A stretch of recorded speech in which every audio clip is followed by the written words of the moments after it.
Hello student, দর্শন শিক্ষা academy Baruipur YouTube channel. আজকে আমি তোমাদের কলেজ অ্যাডমিশন পোর্টালের বিষয়ে বা রেজিস্ট্রেশন বিষয়ে আজকের কিছু গুরুত্বপূর্ণ তথ্য দেব বা গুরুত্বপূর্ণ কথা আলোচনা করব।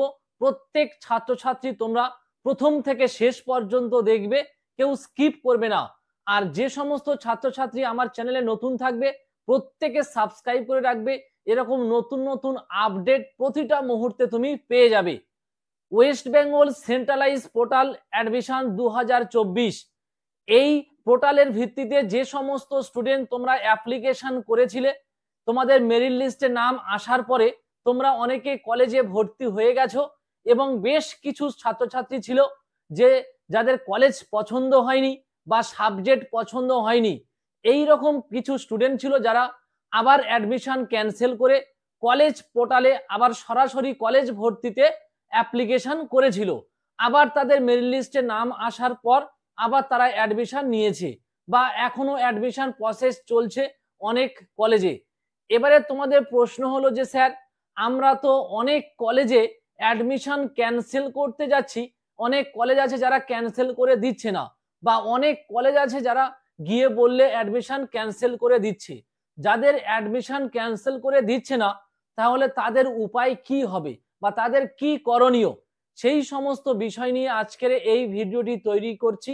অবশ্যই করে প্রত্যেকে তোমরা এই ভিডিওটি দেখবে তোমাদের ভিডিওটি দেখবে, তাহলে তোমাদের যে সমস্ত বিষয়গুলো সমস্যা হচ্ছে আশা করি তোমরা বুঝতে পারবে। যে সমস্ত কলেজগুলো অ্যাডমিশন ক্যান্সেল করছে না, তোমরা সেই কলেজের প্রিন্সিপালের কাছে যাবে বা প্রিন্সিপালের কাছে গিয়ে একটা অ্যাপ্লিকেশন দেবে। যদি প্রিন্সিপাল ও ক্যান্সেল না করে বা কলেজ কর্তৃপক্ষ যদি ক্যান্সেল না করে, তাহলে বর্তমানে তুমি যে কলেজে অ্যাডমিশন নিয়েছো বা যে কলেজে তুমি ফিস দিয়ে ভর্তি হয়েছো, বর্তমান যে কলেজে, সেই কলেজে অফিসে গিয়ে তুমি কথা বলবে যে স্যার আমি এরকম আগের অ্যাডমিশনটি ক্যান্সেল করতে গিয়েছিলাম, আমাকে অ্যাডমিশন ক্যান্সেল করে দেয়নি, তাহলে কি আমার এখানে রেজিস্ট্রেশন করার ক্ষেত্রে কোনো সমস্যা হবে? আশা করি তোমার সলিউশন বা তোমার সমাধানের রাস্তা কিন্তু বলে দেবে। আমার যতটুকু জানা আছে যে তোমার যে কলেজে বা যে ইউনিভার্সিটির আন্ডারে তুমি রেজিস্ট্রেশন করবে সেটাই হবে তোমার প্রকৃত কলেজ, বা তুমি সেই কলেজের আন্ডারে তুমি পড়াশোনা করতে পারবে বা সেই ইউনিভার্সিটির আন্ডারে তুমি পড়াশোনা করতে পারবে।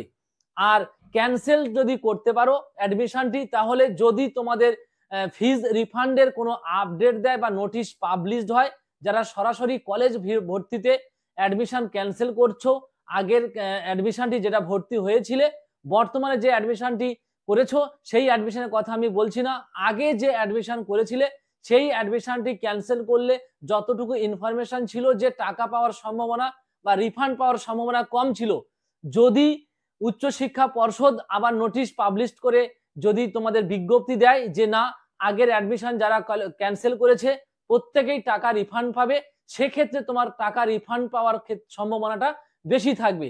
কিন্তু যারা অ্যাডমিশন ক্যান্সেল করতে পারছো না, এই নিয়ে কিন্তু তোমরা টেনশন করবে না, ঠিক আছে? তুমি যে কলেজে বা যে ইউনিভার্সিটির আন্ডারে রেজিস্ট্রেশন কমপ্লিট করবে সেটাই হবে তোমার ইউনিভার্সিটি বা সেটাই হবে তোমার কলেজ। এবারে প্রশ্ন হলো যে আমাদের রেজিস্ট্রেশন কবে থেকে শুরু হবে বা রেজিস্ট্রেশনে কি কি ডকুমেন্টস আমাদের প্রয়োজন। প্রত্যেকের বলে রাখছি যে রেজিস্ট্রেশনটা কিন্তু খুব খুব গুরুত্বপূর্ণ। রেজিস্ট্রেশনটা যদি কমপ্লিট না হয় তাহলে কিন্তু সে ভর্তি হয়েও তার কোনো প্রফিট হবে না বা ভর্তি হয়ে তার কোনো কাজ করতে সে পারবে না বা কলেজে সে পড়াশোনা করতে পারবে না। রেজিস্ট্রেশনটাই হলো মেন, ঠিক আছে? এই রেজিস্ট্রেশনটা কিন্তু সবাই সাবধানতা অবলম্বন করে কিন্তু তোমরা রেজিস্ট্রেশনটি কমপ্লিট করবে। এবার রেজিস্ট্রেশনটি কবে তোমাদের শুরু হবে? দেখো, বেশ কিছু ইউনিভার্সিটি আছে যারা রেজিস্ট্রেশন অলরেডি কমপ্লিট করে নিয়েছে, এবং আরো বেশ কিছু কলেজ ইউনিভার্সিটি আছে যারা রেজিস্ট্রেশন কমপ্লিটের জন্য পুজোর আগে হয়তো তোমাদের কমপ্লিট করবে, বা বেশ কিছু ইউনিভার্সিটি থাকবে পুজোর পরে রেজিস্ট্রেশন কমপ্লিট করবে। এবারে তোমাদের প্রশ্ন হলো যে স্যার যদি রেজিস্ট্রেশন কমপ্লিট হয়, আমাদের প্রশ্ন হলো রেজিস্ট্রেশনের সময় আমাদের কি কি ডকুমেন্টস প্রয়োজন বা রেজিস্ট্রেশন কোন ইউনিভার্সিটিতে কি রকম সময়ে হয়। দেখো, রেজিস্ট্রেশনটা পুরোপুরি ইউনিভার্সিটির আন্ডারে যে ইউনিভার্সিটির আন্ডারে যত কলেজ আছে সেই ইউনিভার্সিটি নির্দেশ দেবে প্রত্যেকটা কলেজের রেজিস্ট্রেশন কমপ্লিট করার জন্য। এটা হচ্ছে ইউনিভার্সিটির উপর ডিপেন্ড করছে যে কোন ইউনিভার্সিটি কোন টাইমে বা কোন সময়ে তারা রেজিস্ট্রেশন কমপ্লিট করবে। আশা করি পুজোর আগে রেজিস্ট্রেশন কিছু কিছু ইউনিভার্সিটি আছে কমপ্লিট করে নেবে, আর যদি কিছু ইউনিভার্সিটি বাকি থাকে তাহলে পুজোর আগে আর হবে না, এবার পুজোর পরে তোমাদের রেজিস্ট্রেশন কমপ্লিট হবে।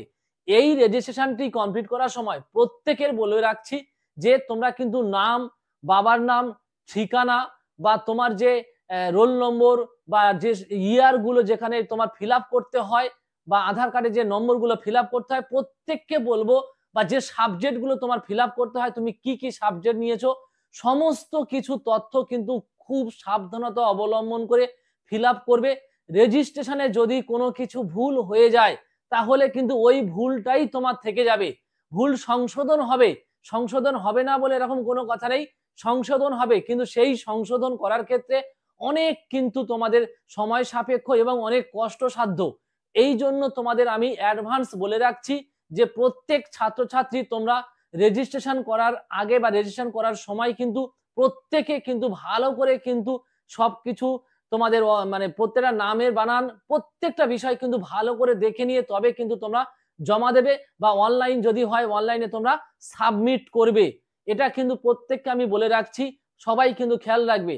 আর যে সমস্ত স্টুডেন্ট যারা অনার্স পড়ছো, মাইনর পেপার তোমরা চেঞ্জ করতে চাইছো, বা অনেক স্টুডেন্ট আছে যারা একদম পিওর পাস কোর্সে পড়ছো, তোমাদের যে দুটো সিসি পেপার এবং একটা মাইনর পেপার তোমাদের রাখতে হয়, এই যে পেপারগুলো তোমরা চেঞ্জ করতে চাইছো, যে অনেক সাবজেক্ট আছে যারা চেঞ্জ করার প্রয়োজন আছে, তোমরা কলেজে রেজিস্ট্রেশনের সময় তোমরা কিন্তু এই সাবজেক্টগুলো চেঞ্জের ব্যাপারে কথা বলবে। আশা করি এই সাবজেক্টগুলো চেঞ্জ করে দেবে। এবার বেশ কিছু কিছু কলেজ আছে যারা সাবজেক্ট চেঞ্জ করতে চায় না, কিন্তু অধিকাংশ কলেজ আছে যারা এই সাবজেক্টগুলো কিন্তু পরিবর্তন করে দেয়। তাদের যে ক্রাইটেরিয়া আছে বা তাদের যে সাবজেক্ট সেট আপ করা আছে সেই সাবজেক্টের মধ্যে তোমাকে পরিবর্তন করে দেবে। এবারে তোমাদের প্রশ্ন হলো যে কি কি ডকুমেন্টস প্রয়োজন। দেখো এখানে তোমাদের রেজিস্ট্রেশনের সময় কি কি ডকুমেন্টস প্রয়োজন। ডকুমেন্টস গুলো প্রয়োজন হলো যে তোমার মাধ্যমিকের অ্যাডমিট মার্কশিট, উচ্চ মাধ্যমিকের মার্কশিট এবং স্কুল লিভিং সার্টিফিকেট বা যেটা টিসি সার্টিফিকেট বলা হয়, বা যারা অ্যাডমিশন ক্যান্সেল করেছিল ক্যান্সেলেশন সার্টিফিকেট, বা যারা অ্যাডমিশন নিয়েছিল অনলাইনে সেই অনলাইনে যে কপিগুলো আছে সেই কপিগুলো প্রয়োজন। এই সমস্ত যে ডকুমেন্টস গুলো, এবং তোমার আধার কার্ড, যদি কেউ এসসি এসটি ওবিসি হয়ে থাকে তাহলে তার সার্টিফিকেট, বা কেউ ফিজিক্যাল হ্যান্ডিক্যাপ হয়ে থাকলে তার সার্টিফিকেট, তারপর তোমার আধার কার্ড, মোবাইল নম্বর, এই সমস্ত যে ডকুমেন্টস গুলো আছে এইগুলোই প্রয়োজন। আর এছাড়া যদি অতিরিক্ত কিছু প্রয়োজন হয় প্রত্যেকটা কলেজ গ্রুপে বা কলেজ থেকে তোমাদের বলে দেবে যে কি কি ডকুমেন্টস প্রয়োজন, সেই ডকুমেন্টস গুলো নিয়ে তোমরা সাবধানতা অবলম্বন করে প্রত্যেকে ফর্ম ফিল আপ করবে। তাহলে আজকের এই ভিডিওটি এই পর্যন্ত। আর ভিডিওটি যদি ভালো লেগে থাকে তাহলে অবশ্যই তোমরা সাবস্ক্রাইব, লাইক, কমেন্টস করবে। যদি রেজিস্ট্রেশনের বিষয়ে কোনো কিছু জানার থাকে তাহলে অবশ্যই আমাকে কমেন্টস করবে, আমি প্রত্যেকটা কমেন্টসের উত্তর দেওয়ার চেষ্টা করব।